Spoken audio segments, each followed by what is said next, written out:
I put this band together during COVID because I was sitting there just reading the news and reading how bad it was for the musicians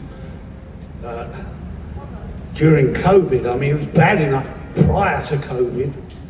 Since the birth of the internet, musicians don't seem to get paid for very much these days, apart from live shows.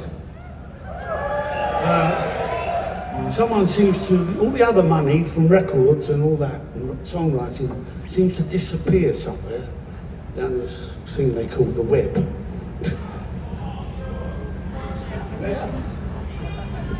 You got it. So anyway, I thought I've got to do something.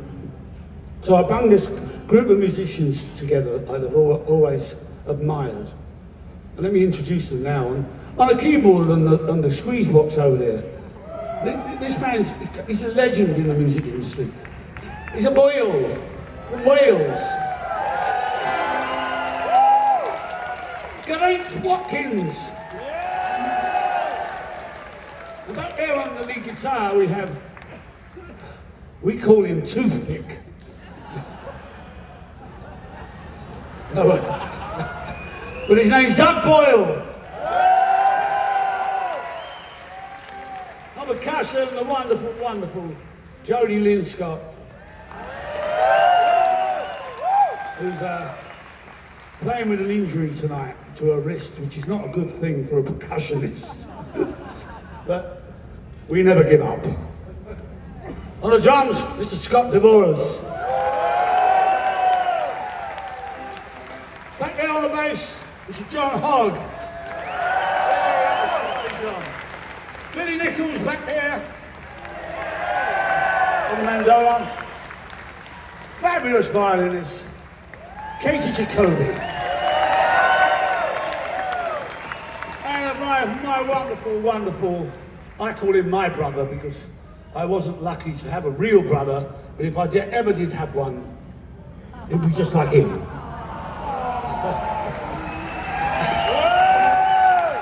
Simon Townsend.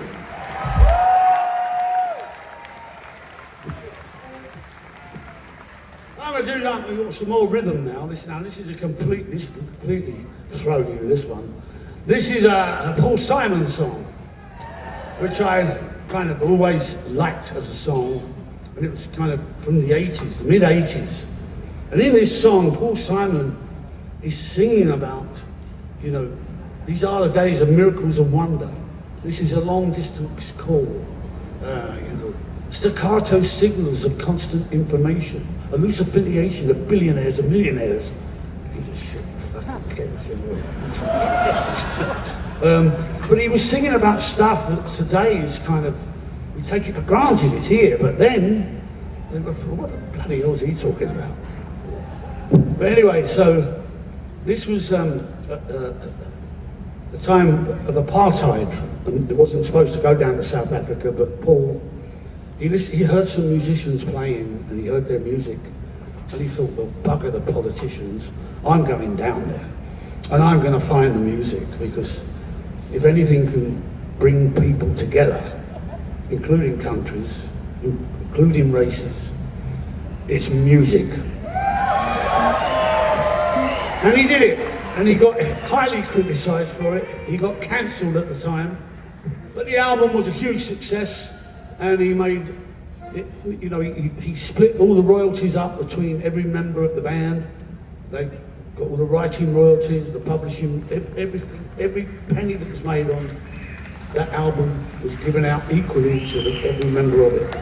They all had a good life since that album. It sold millions and millions. And this is one that I've particularly always loved. It's called A Boy in the Bubble. Spread your ears for some different rhythms because it's South Africa at its best. It's their music.